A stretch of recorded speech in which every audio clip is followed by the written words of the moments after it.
Selamat pagi, semangat pagi. Assalamualaikum warahmatullahi wabarakatuh. Salam sejahtera, Om Swastiastu, Namo Buddhaya, salam kebajikan, Rahayu, Shalom. Apa kabar? Semoga kalian dalam keadaan yang sehat dan siap dalam menerima perkuliahan kita kali ini. Baiklah, hari ini kita bertemu lagi di mata kuliah yang sama di perilaku konsumen. Nah, sebelum kita memulai perkuliahan kita hari ini, nanti kita akan membicarakan beberapa hal yang terkait dengan seperti apa sih perilaku konsumen bila kita lihat dari perspektif yang kira-kira kalau dilihat dari perilaku dalam pembelian bagaimana ya, gitu ya. Kemudian bagaimana juga persepsi seorang pembeli ya, dalam membeli suatu barang untuk memenuhi kebutuhan ataupun keinginannya. Nah, baik, kita akan bicara lebih panjang lagi nanti di kedepannya. Sebelum itu, marilah kita bersama-sama berdoa menurut agama dan kepercayaannya masing-masing. Untuk itu, berdoa dipersilahkan.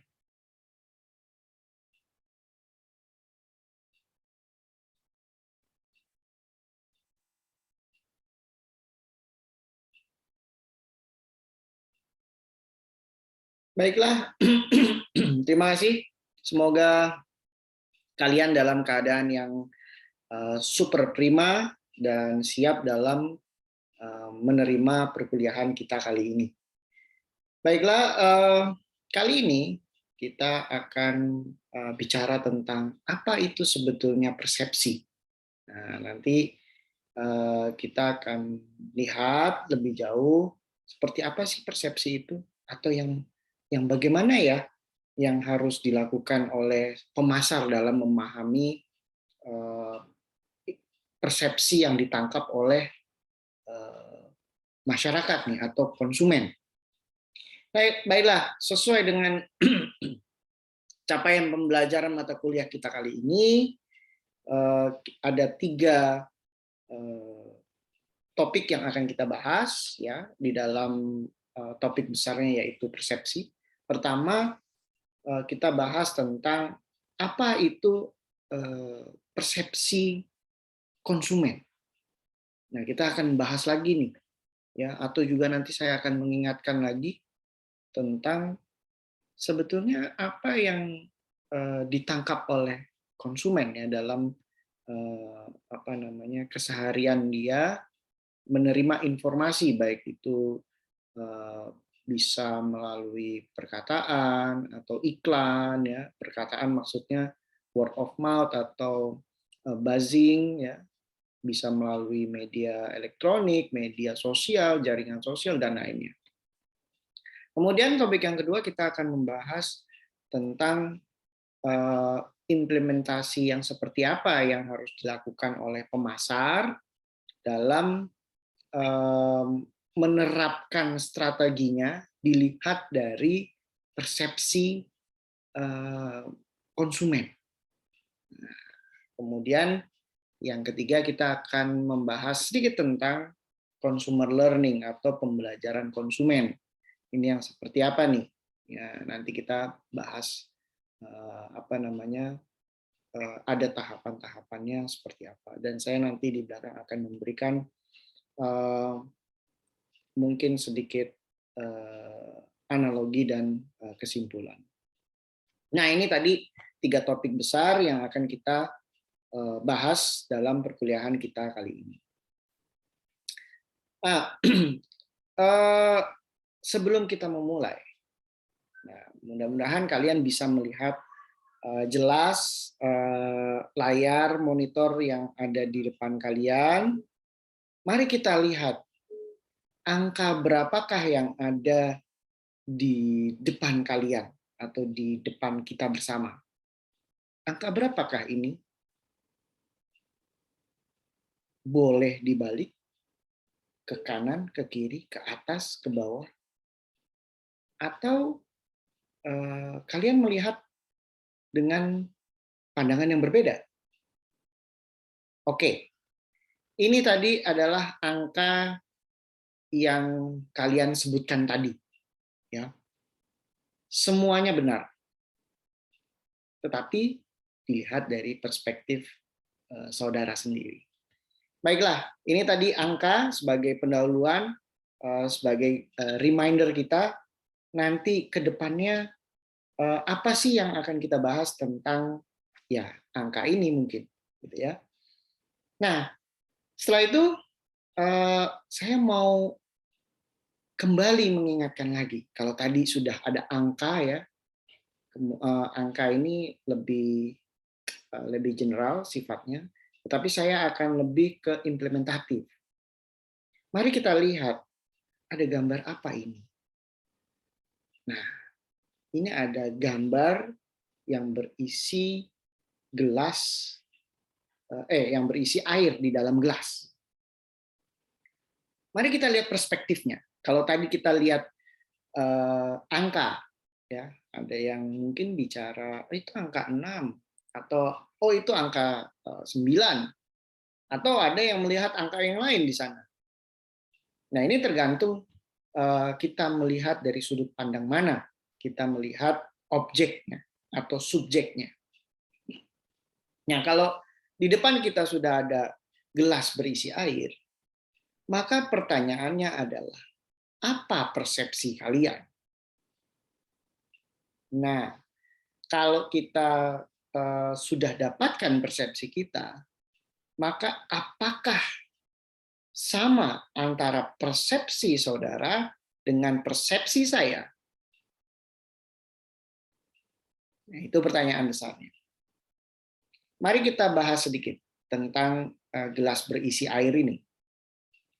Kalau ada dari saudara yang melihat atau memperhatikan gelas ini yang berisi air dengan persepsi, ini adalah gelas yang berisi air setengah kosong. Atau saudara akan mempunyai persepsi yang lain, ini adalah gelas yang berisi setengah air dari gelas tersebut. Jadi mau menggunakan kata berisi atau kosong.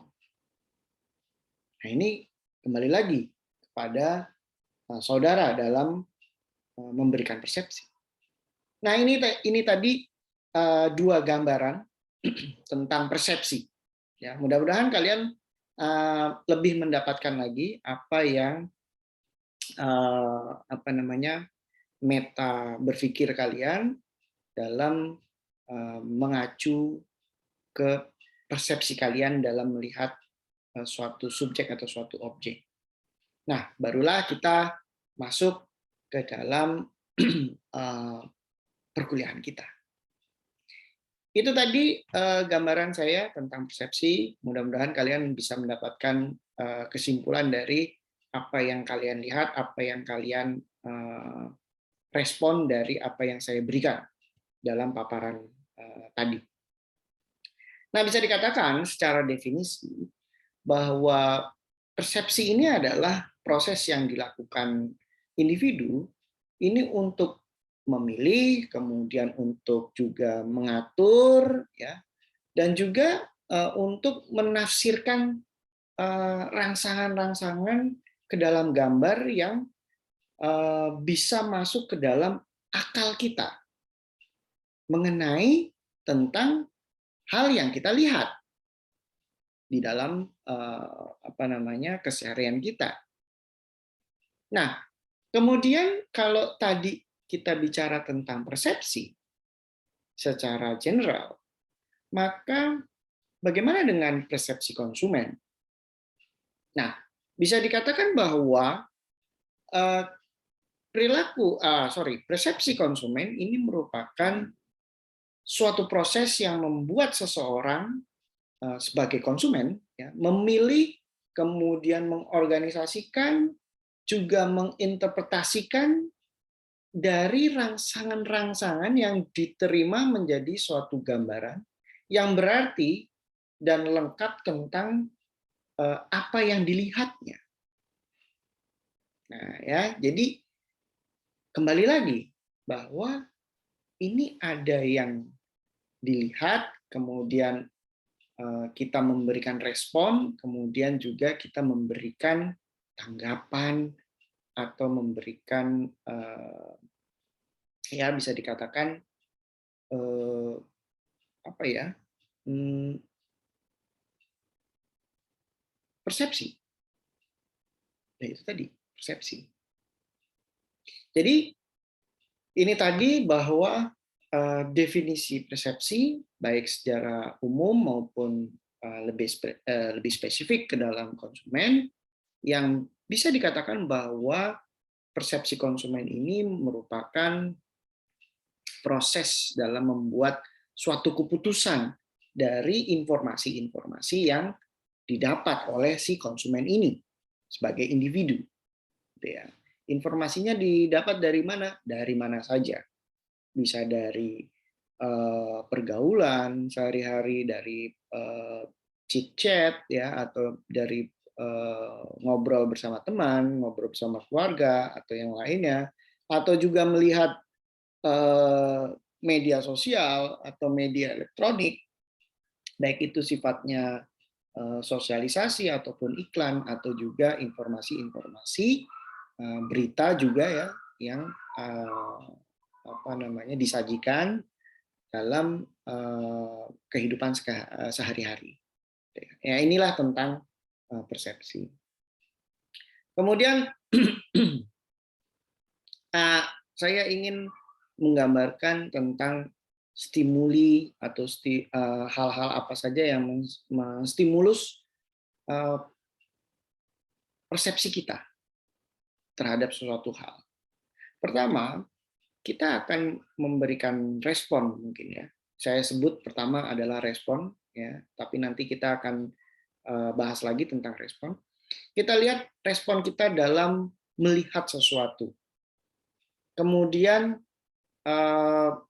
mendengar sesuatu, mencium sesuatu, merasakan atau meraba sesuatu, ya, baik itu rasa ataupun tekstur. Ya. Nah, semua hal ini didapat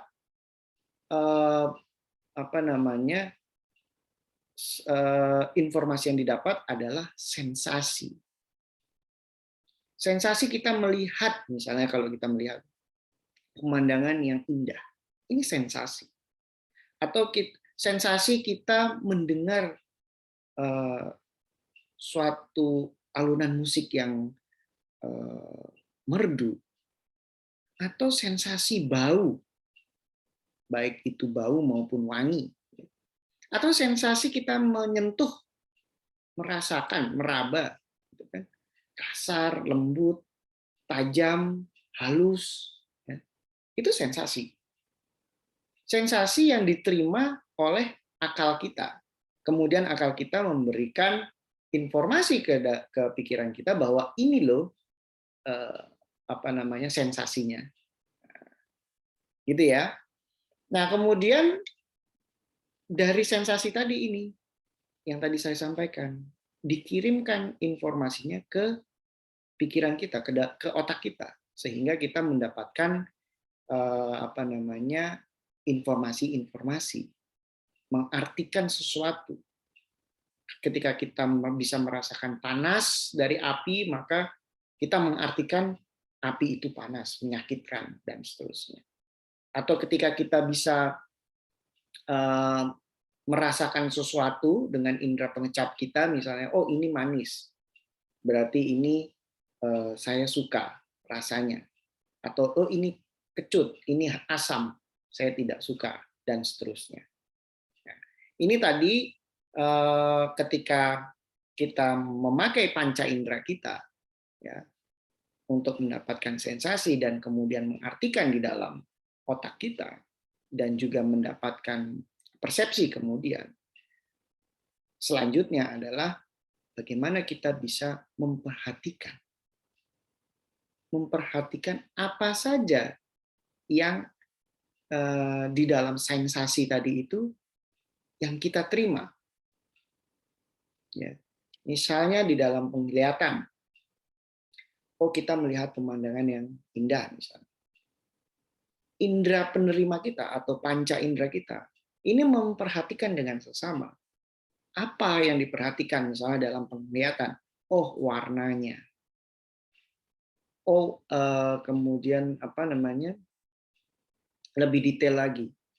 Oh, ada gradasi warna yang membuat indah. Oh, ada perpaduan warna yang luar biasa kita lihat, bukan warna yang sehari-hari kita lihat. Jadi kita bisa memberikan apa namanya tanggapan. Atau juga suara. Ya, ketika kita mendengar suatu alunan musik melalui telinga kita, kemudian kita bisa memperhatikan, oh ada suara piano, kemudian ada suara gitar, kemudian ada suara trompet mungkin ya, ada suara drum yang dipadukan sehingga kita bisa memberikan tanggapan. Oh, ini adalah musik. Oh, musik ini saya suka. Maka saya bisa memberikan respon atau memberikan persepsi, ini musik yang genrenya saya suka. Yang ada begininya, yang ada begitunya, misalnya gitu ya. Kalau musik kan punya genre yang berbeda-beda.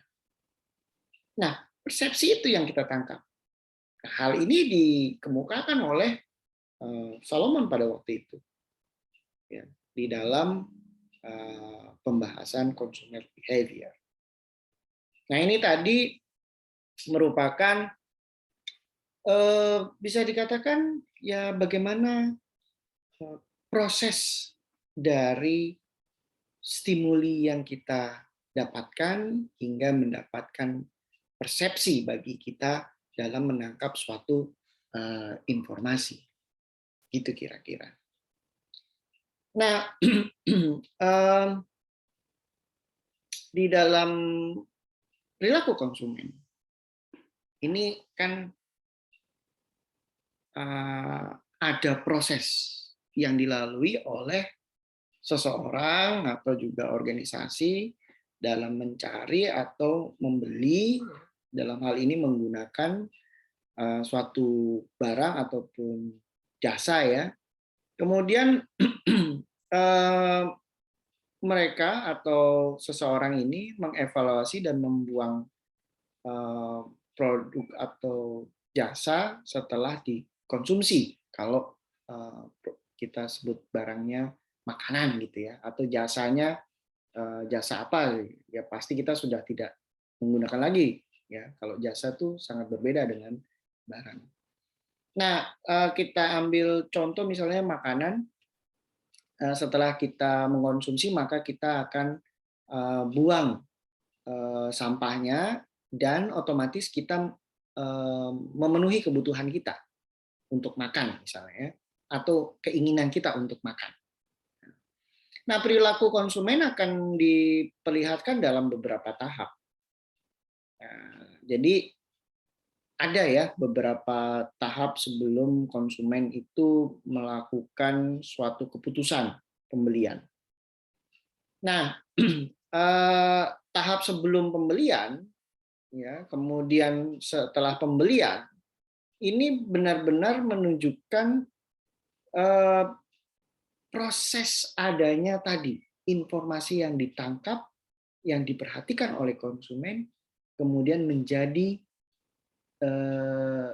tanggapan atau respon konsumen, sehingga konsumen nantinya dapat mengeluarkan persepsi. Persepsi yang seperti apa?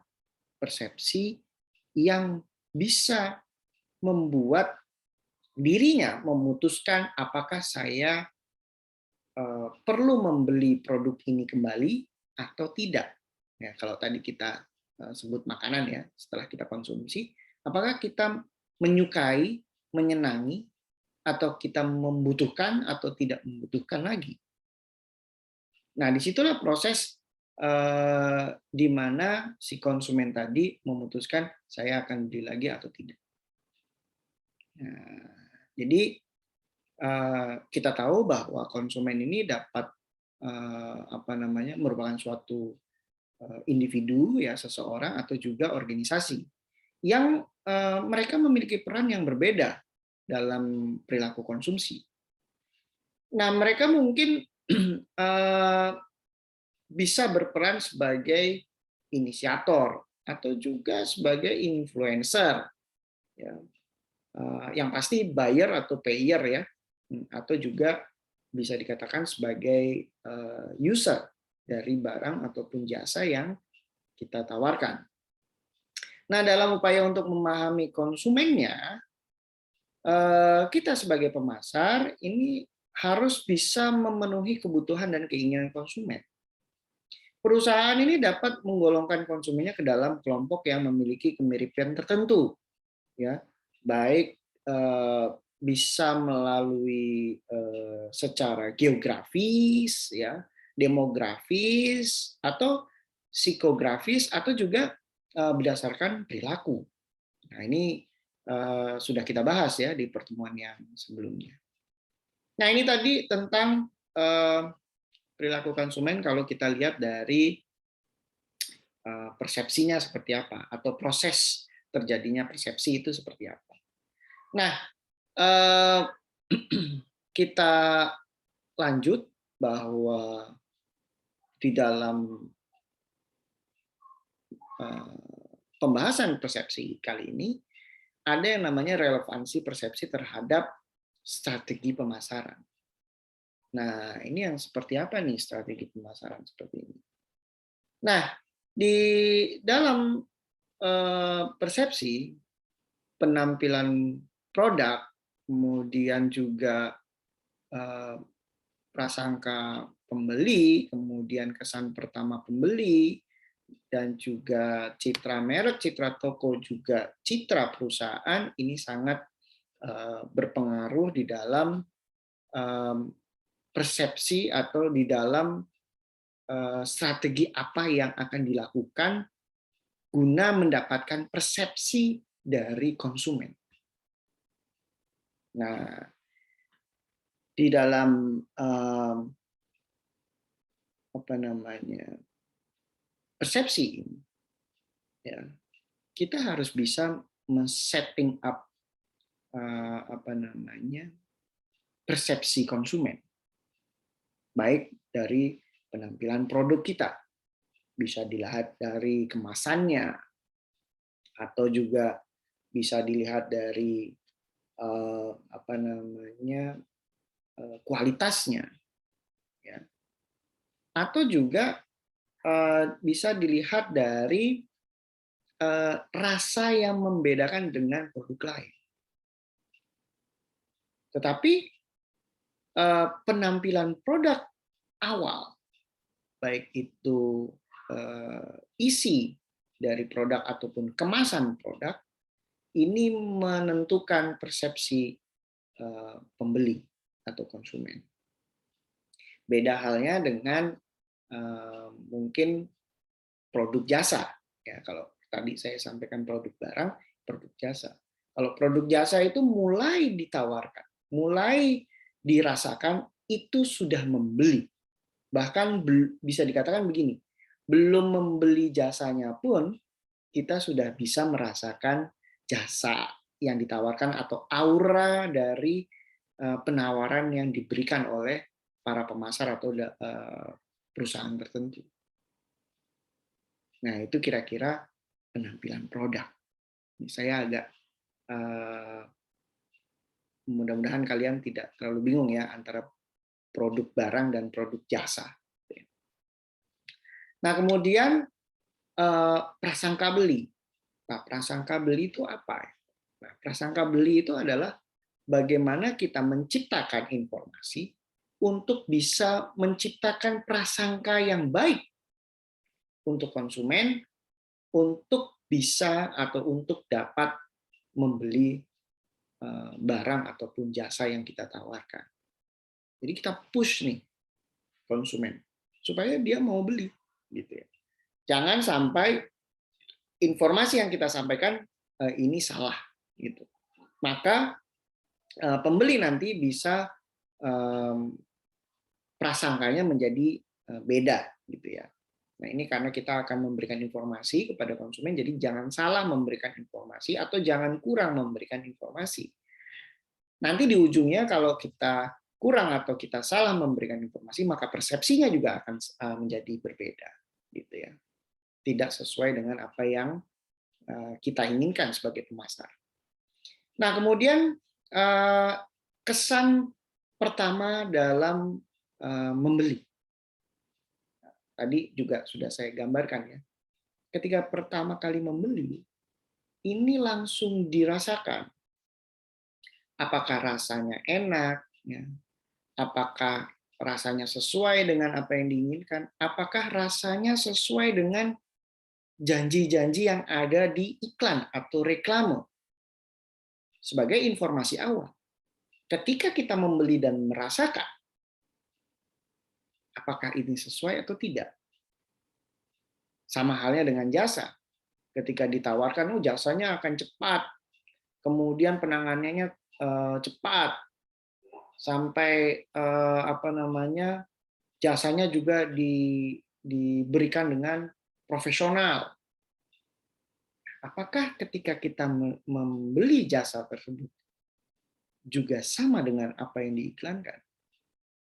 Kalau tidak sama berarti ada gap antara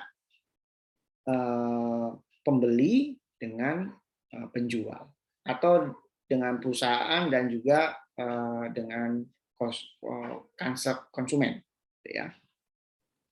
Nah, ini tadi kesan pertama, pembeli ini menentukan pembelian berikutnya.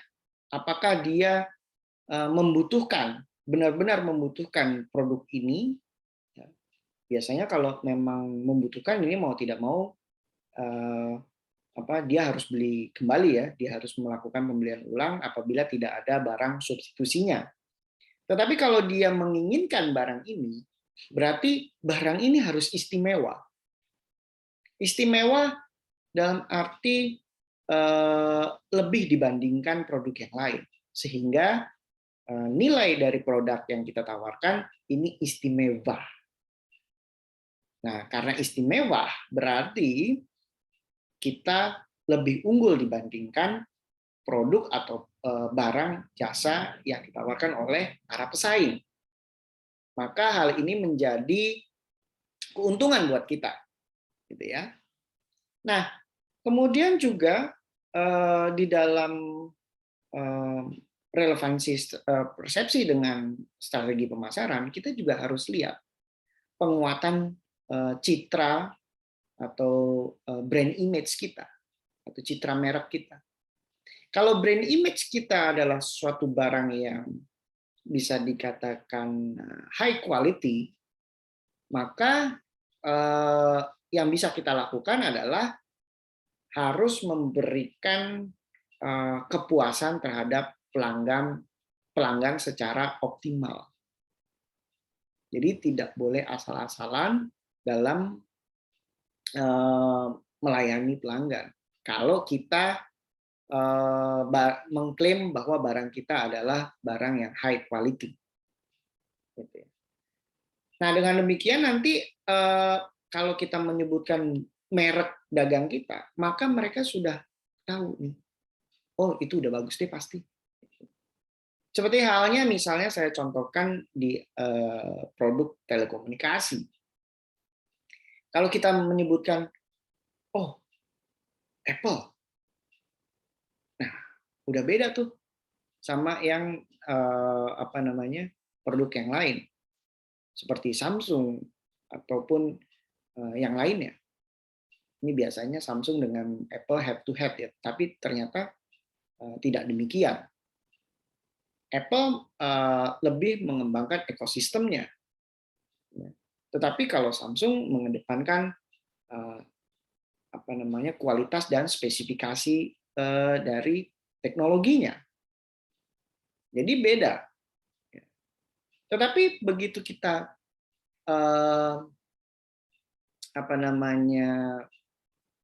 lihat mereknya, misalnya ya, kita lihat merek, kita sebut Apple. Yang ada di dalam benak kita adalah, oh ini MacBook, iPhone, iWatch, iPad, iPod, dan seterusnya. Yang terintegrasi di dalam satu akun dalam menggunakan device-nya. Tetapi tidak demikian apabila kita, maksudnya persepsinya tidak akan seperti itu ketika kita melihat merek lain, Samsung misalnya. Walaupun ada jam digital Samsung ya, tetapi orang dengan menggunakan merek Samsung tidak atau belum tentu menggunakan jam digitalnya Samsung, atau belum tentu juga menggunakan tab-nya Samsung. Karena apa? Samsung tidak mengembangkan ekosistem. Berbeda tadi dengan Apple yang mengembangkan ekosistem. Nah, ini tadi kita melihat dari brand image. Kemudian brand image-nya apa? Pakai Samsung, wah keren, energik, dinamis, dan lain-lain. Ya, itu citra merek Samsung misalnya. Kemudian kalau Apple, kalau kita bicara Apple, oh citra mereknya apa? Brand image-nya apa kalau Apple? Oh, di have. Oh, orang udah kaya nih, udah nggak butuh apa-apa nih, butuh yang simplify, gitu kan? Dengan kualitas yang ya kalau dibandingkan dengan yang lain mungkin kita bisa katakan saat ini Apple di kualitas produk yang paling baik, gitu ya. Nah, ini tadi kita bicara tentang citra merek yang kita dapatkan, gitu ya. Nah, kemudian citra toko, ya. Ini citra toko atau citra perusahaan nih hampir sama ya pembahasannya. Nah, citra yang seperti apa perusahaan kita dalam mengembangkan bisnisnya? Ya, seperti tadi, ya, kalau kita bicara tentang Samsung, wah ini berjaya di Asia. Tapi kalau bicara tentang Apple, wah ini berjaya hampir di seluruh negara, gitu ya. Dengan harga yang relatif bersaing, tetapi teknologinya berbeda. Nah, citra perusahaan ini didapatkan apabila perusahaan tadi itu betul-betul bisa memberikan nilai, value yang didapatkan oleh si konsumennya. Nah, kalau kita tahu bahwa di dalam membuat produk, baik barang maupun jasa, kita harus memiliki yang namanya product value proposition, atau nilai produk di balik dari produk yang kita tawarkan, baik itu barang maupun jasa, yang akan diterima oleh konsumen. Nah, product value proposition yang didapatkan oleh konsumen ini membuat citra perusahaan semakin kuat. Karena apa? Karena tadi kebutuhan atau keinginan konsumen tidak hanya dipenuhi, tetapi dia mendapatkan value yang berbeda lagi, value tambahan atau nilai tambah dari dia menggunakan produk, barang maupun jasa yang ditawarkan. Jadi bukan hanya produk yang bagus, bukan hanya produk dengan kualitas yang baik, dengan harga yang relatif terjangkau atau harga yang relatif bersaing gitu, tetapi dia mendapatkan value proposition, ketika dia menggunakan produk itu, maka ada citra yang melekat, yaitu citra perusahaan dan juga citra merek serta citra konsumen yang menggunakan produk itu. Nah, ini adalah apa yang didapatkan oleh konsumen, sehingga strategi pemasaran yang dilakukan oleh perusahaan ini benar-benar efektif karena si konsumen puas, misalnya tidak hanya mendapatkan produk baik itu barang maupun jasa yang baik, tetapi juga mendapatkan value proposition yang ada di balik produk itu, baik itu melalui citra merek, citra toko maupun citra perusahaan. Gitu kira-kira.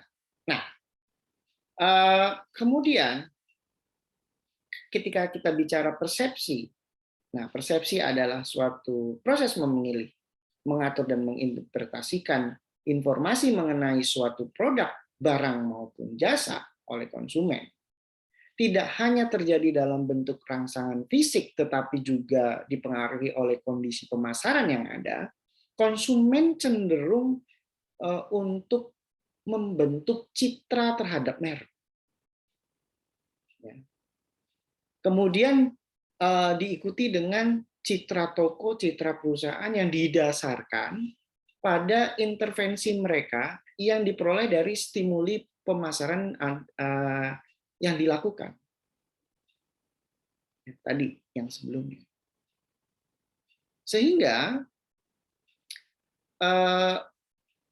sebetulnya yang membentuk citra bukanlah perusahaan, tetapi konsumen cenderung untuk membentuk citra perusahaan atau citra merek dari perusahaan ini. Dan juga konsumen mencoba untuk menguatkan citra dirinya ketika menggunakan barang ataupun jasa yang ditawarkan. Dan itu akan dia sebar, baik itu secara buzzing, melalui buzzing atau melalui media internet, media sosial, jaringan sosial, dan lainnya. Nah, ini tadi kita bicara tentang relevansi persepsi terhadap strategi pemasaran, ya. Nah, setelah itu kita akan sedikit membahas tentang pembelajaran konsumen. Ini ada kaitannya soalnya ya, ketika kita bicara tentang pembelajaran konsumen. Nah, pembelajaran konsumen sendiri ini merupakan proses di mana para individu atau masyarakat ya memperoleh pengetahuan dan pengalaman dalam pembelian, ya artinya mengkonsumsi barang ataupun jasa yang mereka terapkan pada perilaku yang berhubungan di waktu yang akan datang. Nah, kebanyakan pembelajaran konsumen diperoleh secara kebetulan, ya, nah, tapi ada juga yang disengaja. Jadi bisa dikatakan bahwa proses ini, di mana individu ini memperoleh pengetahuan dan pengalaman ini melalui katanya, ya, atau informasi-informasi yang berseliweran, atau juga melalui pembelian yang disengaja atau tidak sengaja, gitu ya. Pembelian yang sengaja itu ya pasti ingin mengetahui rasanya, ingin mengetahui produknya, ingin mengetahui jasanya, gitu ya. Ya ini kalau disengaja. Kalau tidak disengaja biasanya produk ini didapatkan melalui mungkin diskonan atau hadiah, ya, atau juga hal-hal di luar itu yang dia mendapatkannya tidak secara sengaja, gitu ya. Nah, ini tadi tentang pembelajaran konsumen atau definisi tentang pembelajaran konsumen. Nah, pembelajaran konsumen ini sendiri, ini prosesnya bagaimana ya? Nah, kalau bisa kita gambarkan bahwa proses pembelajaran konsumen ini pertama bisa didapatkan melalui motivasi. Motivasi dalam membelinya itu apa? Ya. Kemudian juga bisa melalui isyarat. Nah, ini stimulus yang mengarahkan motivasi tersebut, gitu ya.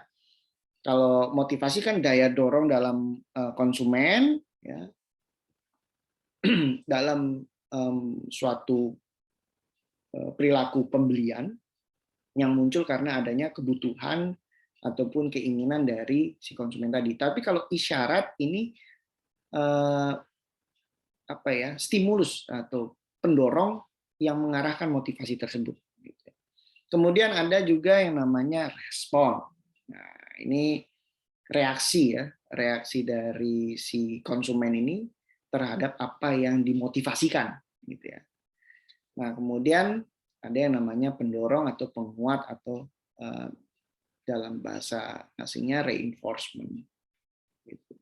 Nah, 4 faktor ini merupakan proses pembelajaran konsumen. Ya, baik itu konsumen dilihat dari individu ataupun dilihat dari kalau dia perusahaan. Ya. Dan kita bicara konsumen ini ada konsumen individu, ada juga konsumen perusahaan. Nah, jadi bisa dikatakan bahwa pemasaran ini memiliki peranan yang penting bagi perusahaan untuk bisa menghasilkan laba bagi perusahaan. Nah, bagian pemasaran ini ya, karena kita bicara tentang pemasaran, ini dituntut untuk bisa sukses dalam menyampaikan produk ke tangan konsumen. Sehingga para konsumen ya, atau pemasar yang langsung berhadapan dengan konsumen ini mengetahui betul apa yang diinginkan, apa yang dibutuhkan, kemudian apa kebiasaan-kebiasaannya, sehingga apa namanya, si pemasar tadi ini benar-benar tahu konsumen itu memutuskan untuk mengambil produk, membeli produk atau tidak ingin membeli produk kita lagi. Ya, jadi si pemasar ini tahu betul. Karena apa? Si pemasar harus dekat dengan konsumennya. Nah, di dalam proses pembelajaran konsumen, bisa dikatakan bahwa pembelajaran ini adalah aktivitas kita yang dilakukan sepanjang masa, ya, sepanjang hidup kita. Bahkan sepanjang waktu manusia, kita terus belajar, baik itu ingin mengetahui sesuatu hal atau ingin menguasai suatu hal. Nah, bila kita lihat dari konteksnya perilaku konsumen, nah pemasar ini mencoba melihat proses pembelajaran ini dan terus mencari kiat-kiat apa yang mengena untuk memberikan stimulasi, kemudian juga informasi dan pengalaman kepada konsumen supaya konsumen ini bisa belajar tentang produk yang mereka butuhkan atau mereka inginkan. Dan kemudian dengan memilih produk ini untuk dibeli atau dikonsumsi berulang. Nah, dalam hal ini juga pembelajaran konsumen ini menjadi segmen yang menarik sebetulnya untuk bisa dipelajari. Kemudian juga mendesain bagaimana membangun karakter dari sebuah produk ini supaya produk ini bisa mempunyai sesuatu value yang berbeda. Ya, yang sebelumnya saya sampaikan tadi, yaitu ada product value proposition. Sehingga apa?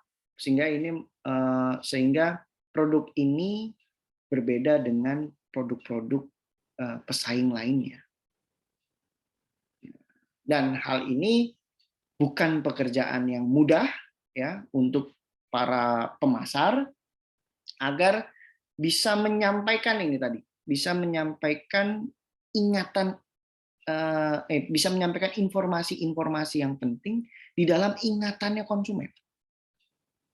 Nah, alasan para pemasar bisa memperhatikan cara orang belajar adalah karena si pemasar sendiri ini sangat tertarik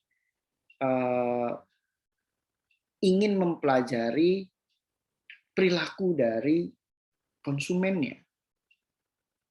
Nah, apa saja yang ingin dipelajarinya atau dipelajari? Apa saja hal yang penting untuk dipelajari oleh pemasar? Yang pertama adalah peran dari si pemasar tadi dalam men-shaping strategi. Kemudian bagaimana informasi bagaimana menggunakan produk, bagaimana memeliharanya, kemudian bagaimana juga membuang produk ini gitu ya, kalau ini barang gitu ya. Atau pemasar juga selalu ingin komunikasi antara si pemasar dengan konsumen ini selalu terjaga. Mereka ingin memperhatikan ya, atau juga konsumen selalu ingin diperhatikan, ya, dipercaya, dan juga ingin selalu didengar gitu ya. Pemasar juga begitu. Ya. Pemasar ingin informasi yang disampaikan kepada konsumen ini dapat diperhatikan, ya, dapat diingat, kemudian bisa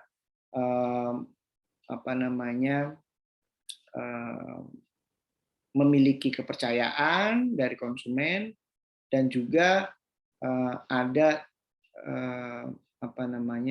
value of trust yang dibangun dari pemasar terhadap konsumen. Nah, karena itu mereka tertarik dan terus belajar tentang konsumennya dari segala aspek, ya, supaya nantinya si pemasar ini atau si perusahaan ini bisa mencapai tujuan mereka di dalam bisnis, yaitu profitability dengan strategi-strategi pemasaran yang dilakukan sesuai dengan karakter dari konsumennya, gitu ya, sesuai dengan kebutuhan atau keinginannya juga dari konsumennya, sehingga produk ini tepat bagi konsumennya dan berguna bagi konsumennya dalam jangka waktu yang panjang, gitu ya. Nah,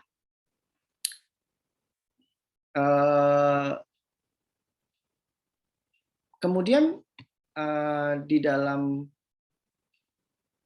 aplikasi proses belajar konsumen, kita bisa lihat bahwa ada 3 kegiatan, yaitu pengulangan atau pembelian berulang, atau juga pemberian informasi yang berulang. Kemudian ada generalized stimulus, ya. Ada juga discrimination stimulus.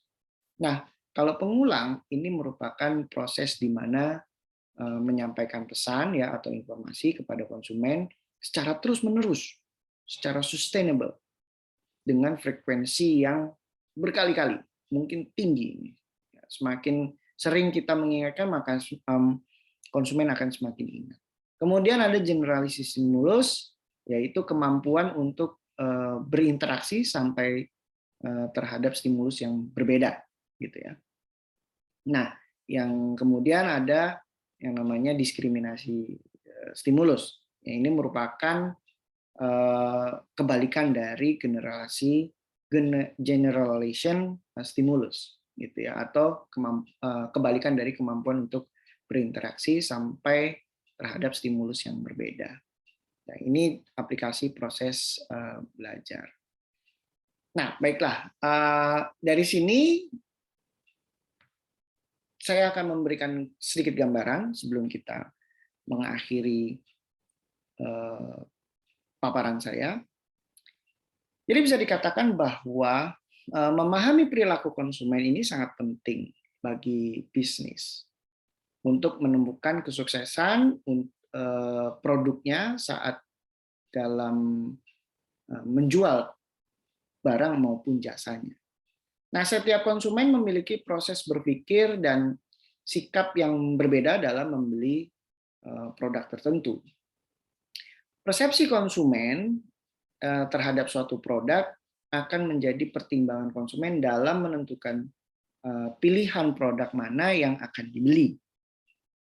Nah, jika persepsi tersebut tinggi, maka bisa dikatakan bahwa konsumen akan tertarik dan mengevaluasi masukan-masukan informasi yang mereka dapat mengenai barang tersebut dan kemudian membelinya.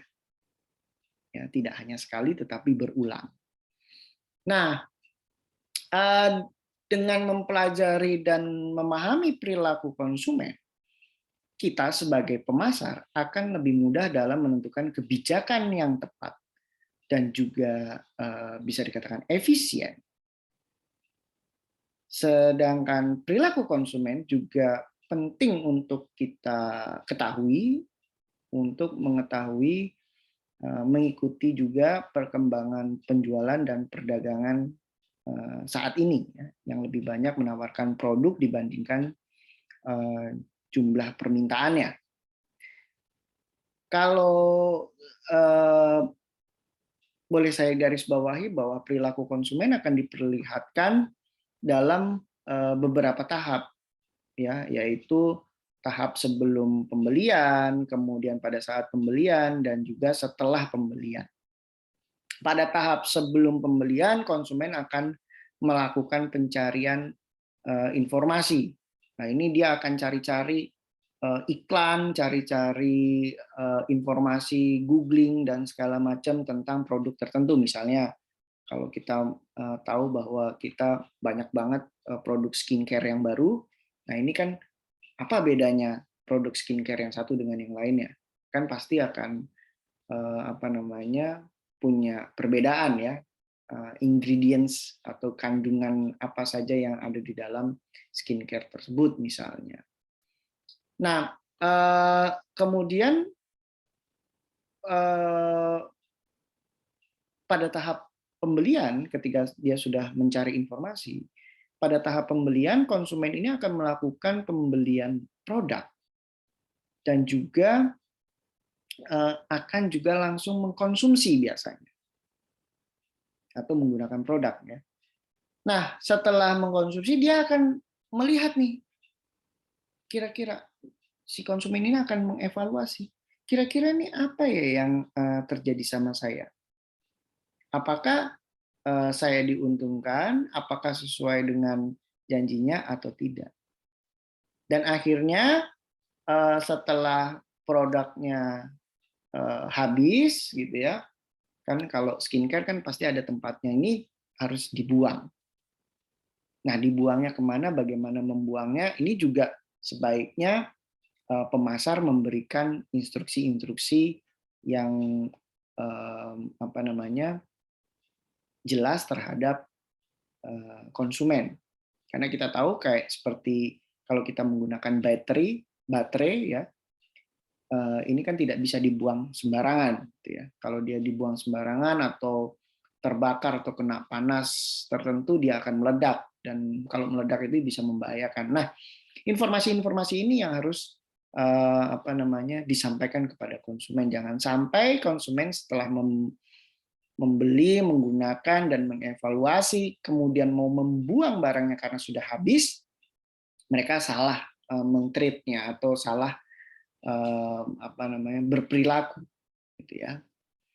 Nah, kemudian di akhir konsumen ini dapat saja sebagai individu atau juga organisasi yang memiliki peran berbeda dalam melakukan perilaku konsumsi. Mereka mungkin berperan sebagai inisiator, ya tadi saya bilang inisiator atau influencer, buyer atau payer atau juga sebagai user only. Dalam upaya untuk memahami konsumennya sehingga dapat memenuhi kebutuhan dan keinginan konsumen, nah perusahaan dapat menggolongkan konsumennya ke dalam kelompok yang memiliki kemiripan, yaitu bisa melalui pengelompokan secara geografis atau kewilayahan, secara demografis atau kependudukan, secara psikografis atau juga secara perilaku, ya. Nah, perilaku konsumen ini mempelajari di mana dalam kondisi yang berbagai kondisi ini kesemuanya ini sangat membantu manajer pemasaran di dalam menyusun kebijakan pemasaran perusahaan sehingga proses pengambilan keputusan pembelian suatu barang ataupun jasa ini akan melibatkan berbagai pihak sesuai dengan perannya masing-masing. Kira-kira itu sedikit summary dari saya. Sekian dan terima kasih sudah ada di kelas saya. Mungkin setelah ini ada pertanyaan ataupun diskusi baik di Google Classroom maupun di dalam kolom komen. Terima kasih. Selamat pagi, semangat pagi. Assalamualaikum warahmatullahi wabarakatuh. Salam sejahtera. Om Santi Santi. Namo Buddhaya. Salam kebajikan. Rahayu. Salam. Sampai jumpa.